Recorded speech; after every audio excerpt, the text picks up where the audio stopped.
Today, guys, I'm working on the Dakota.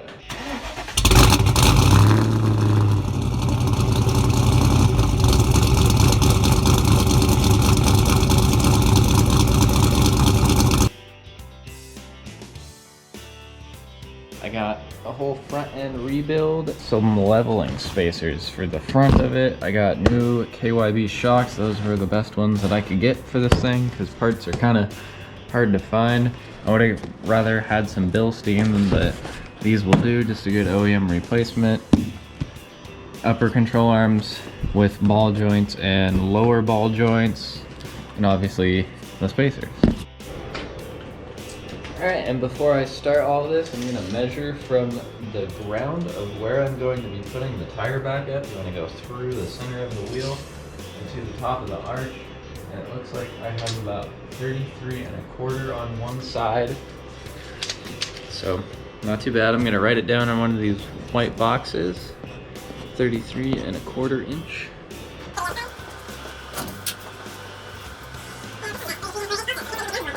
So, this accomplishes two things. Number one, I get to know how tall it gets, or how much taller it gets. And number two is I can leave a review on the product, because this was an eBay product, or the spacers, because I couldn't find any that weren't under $200, and I was not about to spend $200 on some billet aluminum.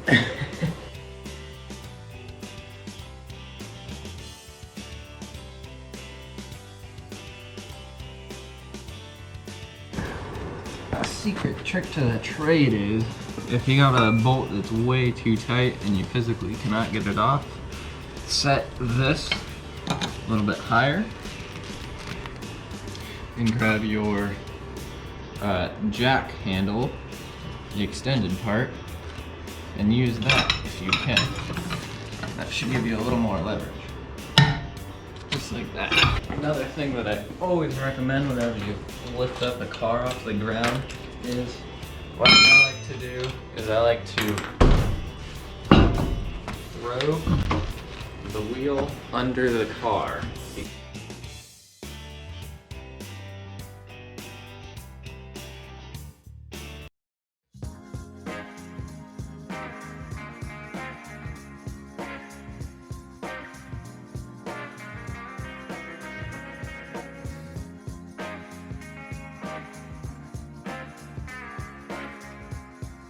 Well, the pickle fork is now stuck on there, so that's great. But I'll get that off once I take this whole thing off, so you can tell that this upper ball joint is pretty much destroyed by how easy it is to move around.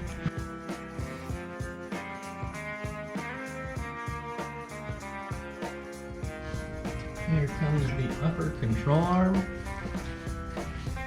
Didn't really need to replace the whole thing, but I guess I am, because you can only buy these with the ball joint in them. So that's kind of dumb. Dodge, don't do that. It's annoying. Righty tighty lefty loosey, so I'm gonna go up with this. Boom, got that thing out of there finally. The issue that I was running into is the sway bar is in the way of you being able to remove it out, because it only can go forward, it can't go backwards through the axle. So I had to loosen the other side.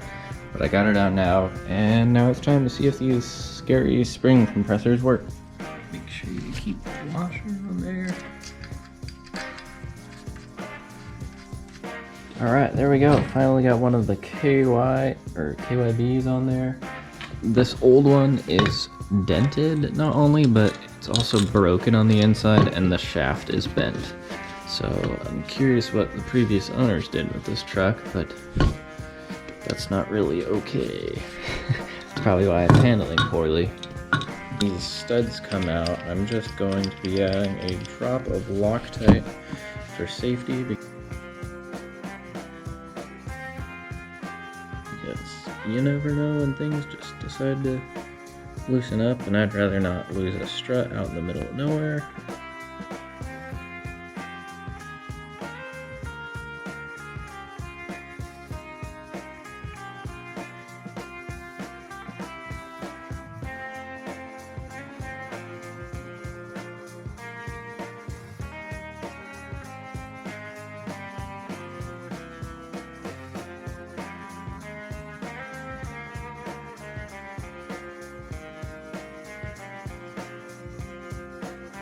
The trick was to take out the sway bar connection link, take that out, and then you can see the top in there, and then it just slides right back into that. You gotta push down a little bit so don't destroy your axle, but it fit in there relatively okay. Not too much forcing.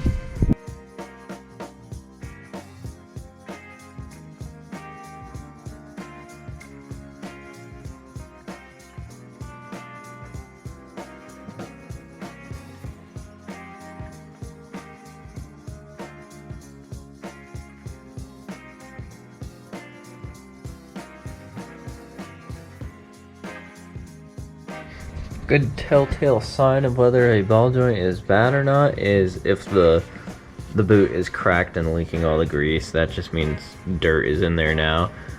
And if you can move it around really easy, and if you can push it up and down. And this one I can just a little bit. It would have been way worse if I let it go for much longer. I can hear the grease popping inside, so that means the whole ball is moving.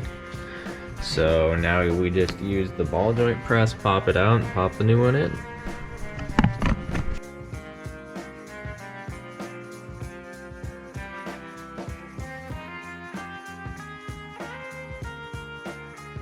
Alright, new one going back in. There it is. Put the grease zerk fitting backwards so that dirt doesn't come into it from forwards. Just a small tip there. I don't know. About to put the steering knuckle back on. Got the front suspension all put back together, the brakes are back on, everything's tight and torqued to spec, and now it's just time for some grease.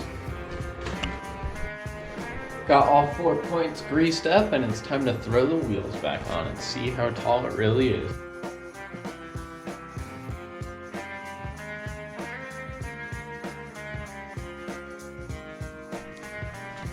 Well, I just got the Dakota back from the alignment shop, and she's pretty much dialed and ready to go. And now it did settle quite a bit, so let me show you guys how much it went down here.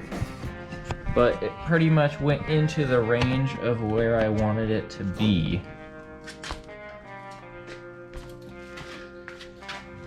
But it went down like ½ an inch or so. I don't know exactly how much I measured it at last time, but both sides are at 34 3/4, and it was at 33 and no, it's at 34 3/4, and before it was at 33 1/4. So it did go up 1.5 inches, which is exactly what I wanted, because the back is at 36 inches, so it still has a better rake, but it is much better. It looks like a 4-wheel drive now. It doesn't just look like a 2-wheel drive. And in my opinion, this is how it should have come from the factory. Thanks for watching, guys. If you liked the video, please like, comment, and subscribe, and I'll see you in the next one.